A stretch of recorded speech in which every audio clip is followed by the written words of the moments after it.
absolutely incredible. I met Diane, well, like you said, 2 years ago. And I actually called her up.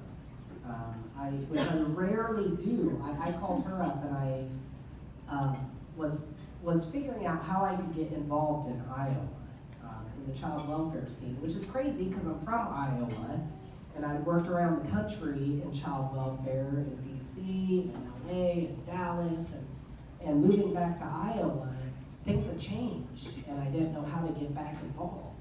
So I can't remember, did I find an article, or how did I find you? Yeah, I think it was it on Craigslist? YSL. No. No. That's a whole other story. YSS.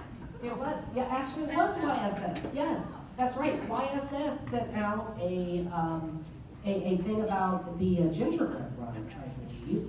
And now I work for YSS in the prevention field, which a huge thank you back there to the YSS table of almighties. I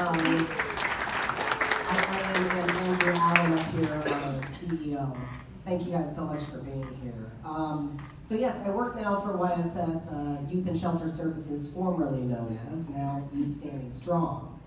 A phenomenal organization based out of Ames, actually goes all throughout the state, and I know that Diane, you had talked with Andrew about some of the services, and I'm excited. If you get, Andrew, I'm sorry I'm doing it. Raise your hand. Right here's Andrew. If you get the chance, talk to this man about all the services YSS offers, because we need more services throughout Iowa. Without further ado, this is honestly probably one of the weirdest speeches I've done.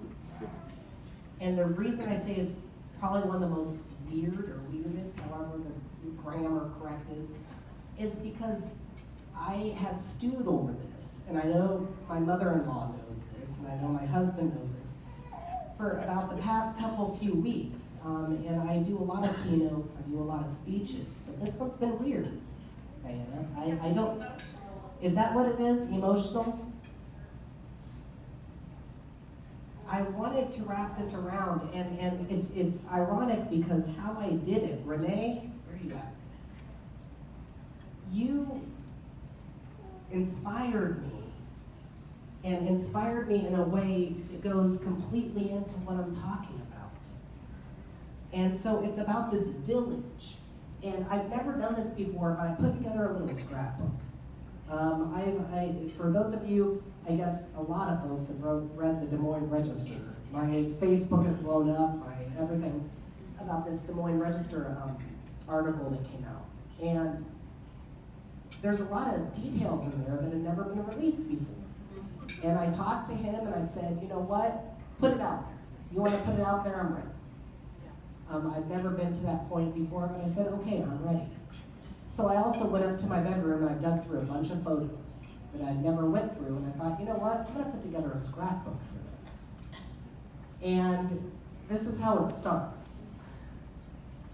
So there I am, Bitty Benny, I know, ooh and ahs with, I guess, a Santa Claus. I do not remember that. But this is what I do remember, and I know that some folks here in the room remember that house. I'm looking at them right now. Do you remember that? Yes. This was what I call the greenhouse. This was the house that I was raised in. In this house was my family. That's my mom there, my dad. I had 3 sisters, and there I am. And I'm gonna get through this here pretty quickly. Yes, the only picture I've put of me with a potbelly. We took actually vacations. That was in Florida, I remember. That was in, you know, again, I want to say that this you would say it seemed pretty happy. But there was things on the inside that were a little bit different. That is Eves Cadwallader right there. Eves was a member of College Avenue Friends Church in Oskaloosa.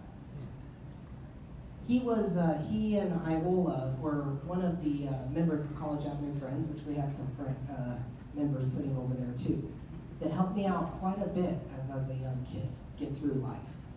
We'll talk about that in just a wee bit. This lady here, Mrs. Cummings, and again, I'm kind of skipping through a lot of my story here, but Mrs. Cummings was the one that, throughout all of this story that you see here, she was the one that would bring me into her second grade classroom as I was missing class. I wasn't coming in, again, this was in second grade. Scrub me down, head to toe. She'd bring me into the teacher's lounge. She had this, I swear it was a wool cloth. It felt like a wool cloth. She would scrub me down. Unfortunately, Mrs. Cummings has passed now, but she would tell me how much I stunk. That I never came to class, or I'd come late, or that I would have, well, there was a lot of stuff that was going on in that greenhouse.